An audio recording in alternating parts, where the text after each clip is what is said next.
A $120,000 sailboat. The owner budgets $12,000 per year, the classic 10% rule. But the real issue is not the annual total. It is the monthly bleed. $800 here, $450 there, $1,100 when the yard calls. Ownership does not fail in one moment. It fails in accumulation. Most buyers fixate on the sticker price. A $120,000 sailboat seems manageable, especially with the old 10% rule echoing in the background, $12,000 a year, or about $1,000 a month. It sounds predictable, almost reassuring. But this shorthand hides the real story. Boats do not send you a single bill every January.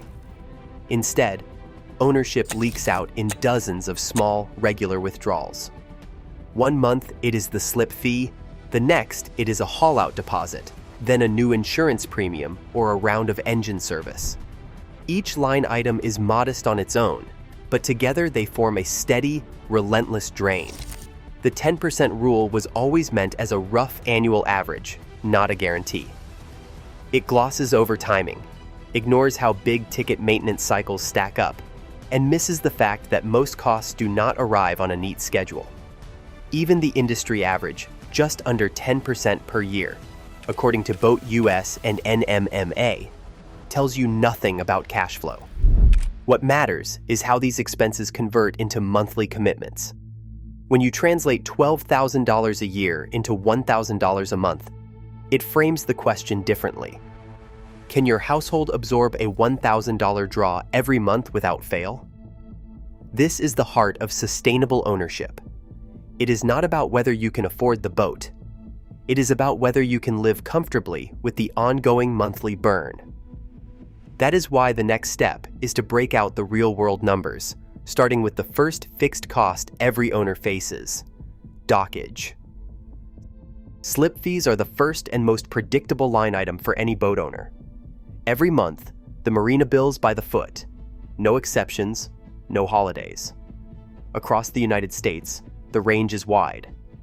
In many coastal regions, a 40-foot sailboat sees base slip rates between $12 and $30 per foot each month. That means just parking a 40-footer runs from $480 to $1,200 before adding anything else. In high-demand areas like Southern California or the Northeast, rates can push even higher, especially in the summer season. But the slip alone is only the starting point. Utilities come next, and they are not bundled.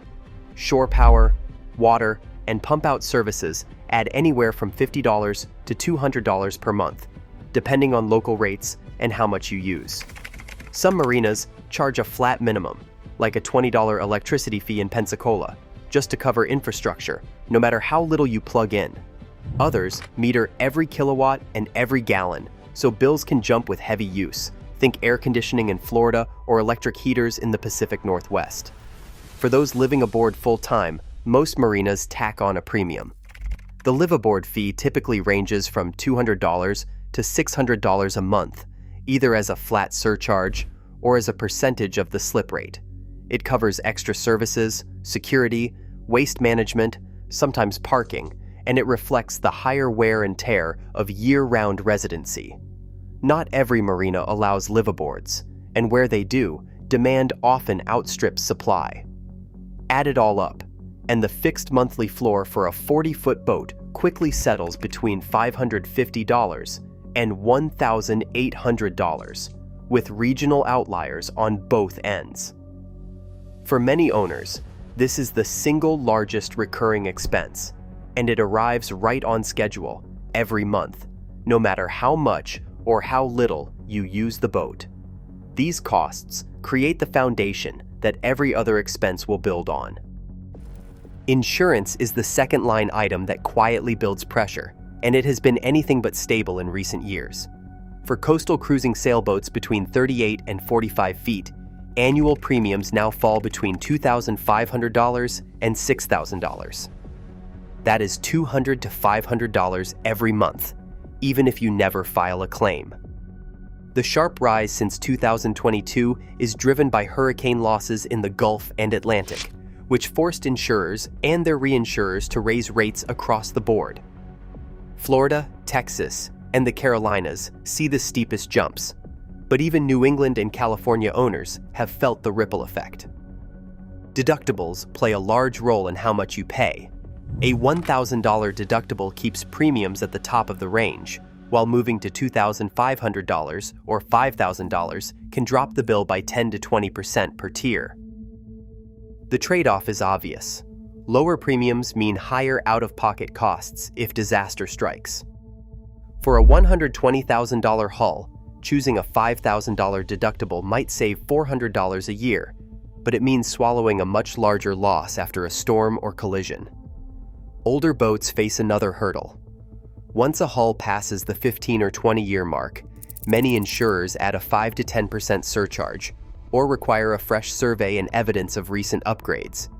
In hurricane-prone states, some policies now exclude named storms entirely or require proof of seasonal haul-out. These policies are rarely headline news, but the monthly premium is as relentless as any slip fee.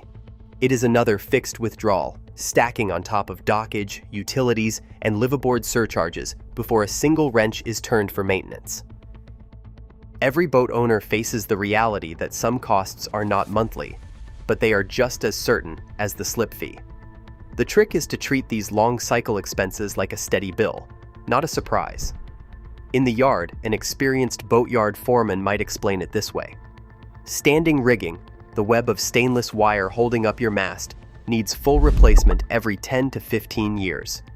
For a 40-foot cruiser, that job runs anywhere from $12,000 to $25,000. Sails are another cycle. Expect $8,000 to $20,000 for a new set every 7 to 10 years, depending on how you use the boat and the fabric you choose. Engines demand regular service and eventually a full repower. Annual maintenance can total $1,000 to $2,500, while a new diesel might set you back $18,000 to $35,000 after 12 or 15 years. Bottom paint and haul-outs come around every year or two, with each event costing $3,000 to $7,000. Rather than waiting for a crisis, smart owners turn these big numbers into manageable monthly deposits. Take a $20,000 refit every decade. That's about $167 a month set aside.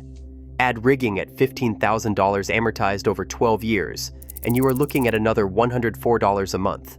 Stack sails, engine, and bottom work on top, and the monthly maintenance escrow quickly rises to $400 or more. This approach does not make the costs disappear, but it spreads the impact and keeps cash flow predictable. The key is to layer each cycle into your monthly budget, so when the yard calls with a quote, you have already built the reserve. Ignoring these cycles is not just risky, it is the fastest way to get blindsided by the real cost of ownership. A bargain-priced boat tempts many buyers with the promise of instant savings. Take the classic example, a 40-foot cruiser listed at $70,000, well below market, because the survey shows deferred maintenance. It looks like a shortcut to the dream, but the math tells a different story. When a boat has aging rigging, tired sails, dated electronics, and a diesel engine overdue for service, those costs do not disappear. They gather in the background, waiting to be paid. Suppose the new owner faces a $40,000 refit inside the first 3 years. That is not unusual.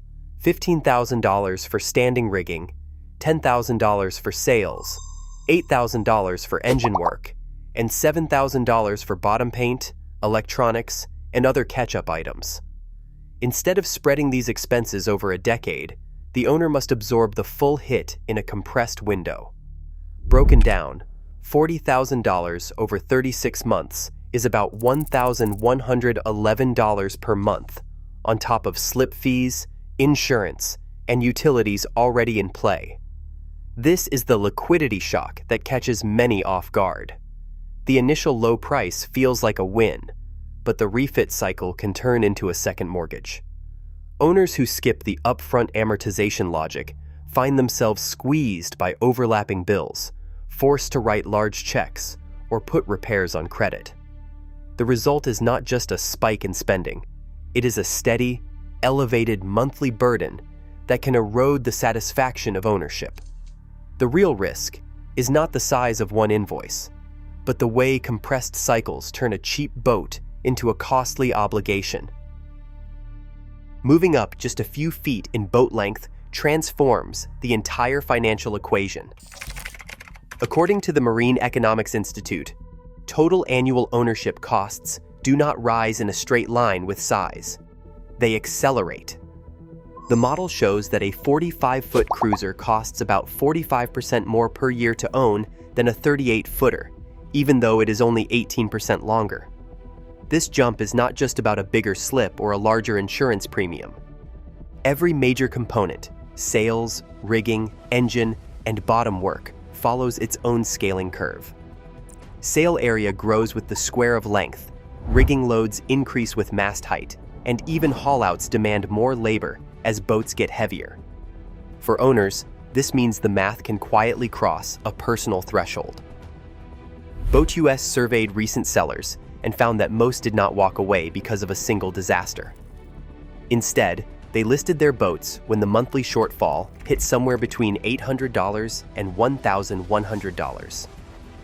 That is the point where the steady outflow, slip, insurance, maintenance, and the stack of amortized cycles finally outweighs the satisfaction of ownership. The decision is not about a failed engine or a ripped sail. It is about waking up to find that the monthly burn has crept past comfort, and there is no easy way to bring it back down. The numbers do not lie. It is the compounding, not the catastrophe, that ends most ownership stories. Right now, the real test isn't whether you can buy the boat. It's whether you can live with what the monthly cycles demand. For most owners, comfort breaks before bank accounts do. The question is simple. Can you absorb the rhythm, or will the rhythm quietly decide for you?